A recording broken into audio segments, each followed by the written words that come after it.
Alright, today we're looking at the Russian Empire. Alright, so the region of geography of Russia is it's west of the Urals and between the Black and Baltic Seas.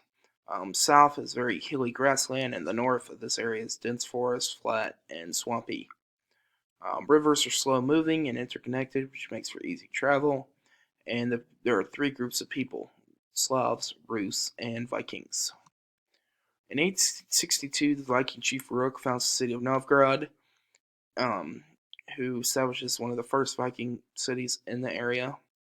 Oleg founds the city of Kiev on the Dnieper River, and they allow the Vikings to sail to Constantinople.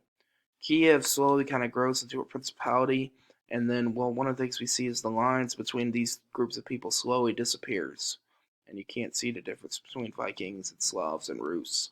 They kind of blend, their cultures blend together. In 957, when Princess Olga converts to Christianity, she sends her grandson Vladimir her grandson Vladimir is curious by her decision and sends teams out to view all the different religions of the world. In 989, he decides to pick Christianity, Orthodox Christianity, and has all of the citizens of Kiev baptized. By doing this, he provides a closer tie to the Byzantine Empire. Vlad is going to import figures to teach people their new faith. He utilizes the practice of being both the leader of both the church and the state. Kiev grew because of these Byzantine connections. Their empire would stretch from Poland to all the way near the Black Sea. Later on, we have Yaroslav the Wise, who was a great ruler at Kiev. He created the first legal code or property code for the Kievan citizens. He created alliances to the west through marriage and created the first library in Kiev, and Christianity prospered under him. 400 churches were created. Alright. Kiev's decline in 1054, Yaroslav's death equals decline, and he makes an error. He decides to divide his territory among his sons. Why? Well, he does this because, well, he wants to, excuse me, he wants to,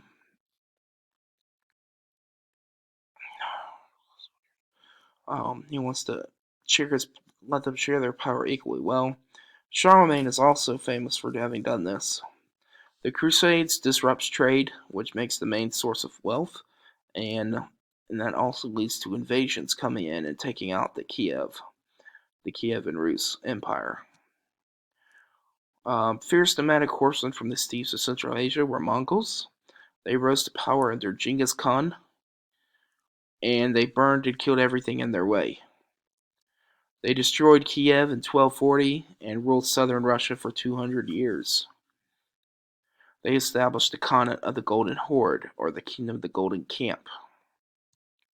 So here are the Mongol stations, all the way from Mongolia and all across the Asian countryside. The Mongols tolerated other religions, but the Russians were free to practice their own customs. Their only demands were absolute obedience and gigantic tributes. You even have Russian rulers like Alexander Nevsky crushed the revolts against the Mongols. Russia became isolated from the rest of Europe and fell behind. In the 1100s, Moscow founded near the Volga River, Dnieper and Don, and Ivan I became the Grand Prince under the Mongols. He gains their trust and convinces the Patriarch in Kiev to move to Moscow.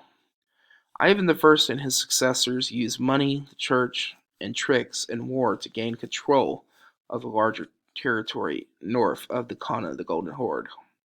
He establishes a small but strong Mongol-free area around Moscow.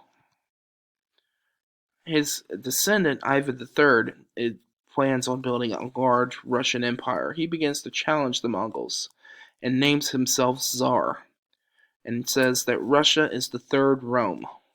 In 1480, he officially breaks away from the Mongols after a bloodless standoff, and future Tsars are free to expand Russian territory.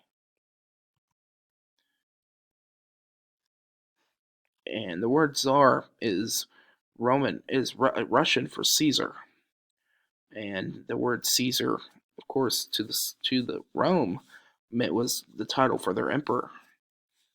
Okay, they all respected, and he calls it the third Rome because the Byzantine Empire is the second Rome, and of course Rome is the first Rome. But anyway, you get the picture. So, all right, and that is it. And here's a picture of the Ivan III standing up to the Mongols. All right.